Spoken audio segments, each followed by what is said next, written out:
वळूया पुढच्या बातमीकडे। कोकणामध्ये जाणाऱ्यांसाठी एक आनंदाची बातमी आहे। मुंबई ते विजयदुर्ग दरम्यान रो प्रवासी फेरी आता सुरू झाली आहे। मत्स्य आणि बंदरे विकास मंत्री नितेश राणे यांच्या हस्ते या सेवेचा शुभारंभ झालाय। रो सेवेमुळे मुंबई ते सिंधुदुर्ग हे अंतर आता अवघ्या 6 ते 7 तासांमध्ये पूर्ण करता येणार आहे आणि या नव्या सेवेच्या माध्यमातून मुंबई आणि कोकण दरम्यान सागरी मार्गाने जलद, सुरक्षित आणि आरामदायी प्रवासाची सुविधा उपलब्ध झाली आहे। दर बुधवारी आणि शनिवारी सकाळी 8 वाजता मुंबईहून तर गुरुवारी आणि रविवारी दुपारी 12 वाजता विजयदुर्गहून रो सेवेचे प्रस्थान होणार आहे। इकॉनॉमीचं प्रवासी भाडं आहे 3000 रुपये, प्रीमियम इकॉनॉमीसाठी 5000 रुपये, तर बिझनेससाठी 7 आणि फर्स्ट क्लाससाठी 9000 रुपये असं हे भाडं असणार आहे।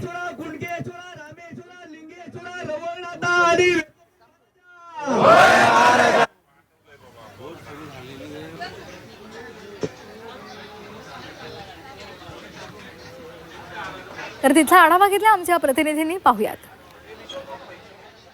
मुंबईतून कोकणात जायचं म्हटलं की सर्वार्थानं समोर येतो तो म्हणजे अनेक तासांचा प्रवास, तिकिटांसाठी होणारी मारामार आणि त्यासोबतच सणावाराला ज्या काही पद्धतीच्या अडचणी समोर येतात त्या सगळ्या गोष्टींचा कुठेतरी एक तोडगा म्हणून मुंबईहून थेट कोकणात विजयदुर्गपर्यंत रो M2M बोट सेवा सुरू करण्याचा निर्णय झाला आणि अखेर आज त्या निर्णयाला कुठेतरी त्याची पूर्तता होते असं आपल्याला पाहायला मिळते।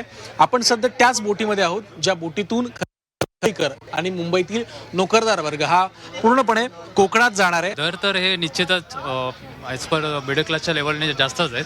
हे कुठेतरी खालीवर केले पाहिजे होते आणि एक त्याचा ताळमेळ भरून ते आपल्याला सुसंगत आणले पाहिजे होते, पण त्यामुळे ह्याला अजून जास्त रिस्पॉन्स भेटला असता आणि अजून जास्त लोकांनी प्रतिसाद दिला असता आणि याचा एन्जॉय केला असता। आपण पाहतोय की आता प्रत्यक्षात या क्षणाला ही बोट जी आहे ती भाऊचा धक्का या पॉइंटवरून आणि मुंबईहून कोकणाच्या दिशेने रवाना झाली आहे। जे प्रवासी आहेत, जे कोकणवासी आहेत, त्यांच्याकडनं जयघोष करण्यात आला। गणपती बाप्पाचं जे आहे ते नाव घेण्यात आलं आणि विघ्नहर्त्याचं नाव घेऊन या प्रवासाला सुरुवात करण्यात आली आहे। कुटुंब सुद्धा आहे, कुटुंबाचा सुद्धा प्रवास दिसतोय। त्यामुळे एकंदर मुंबईहून कोकणात जाणाऱ्या कोकणवासियांसाठी, नोकरदार वर्गासाठी आणि एकंदरच जे चाकरमानी ज्यांना म्हटलं जातं त्या सगळ्यांसाठीच हा एक वाहतुकीचा नवा आयाम या माध्यमातून सुरू करण्यात आला आहे। त्याला कोकणवासियांकडनं कसा प्रतिसाद मिळतोय आणि एकंदर सण उत्सवाच्या काळात खऱ्या अर्थाने ही बोट सेवा कोकणवासियांसाठी निश्चितच दिलासादायक ठरेल असा विश्वास सुद्धा या निमित्ताने व्यक्त केला जातोय। व्हिडिओ जर्नलिस्ट सुमेश भालेराव, ओम देशमुख, झी मीडिया, मुंबई।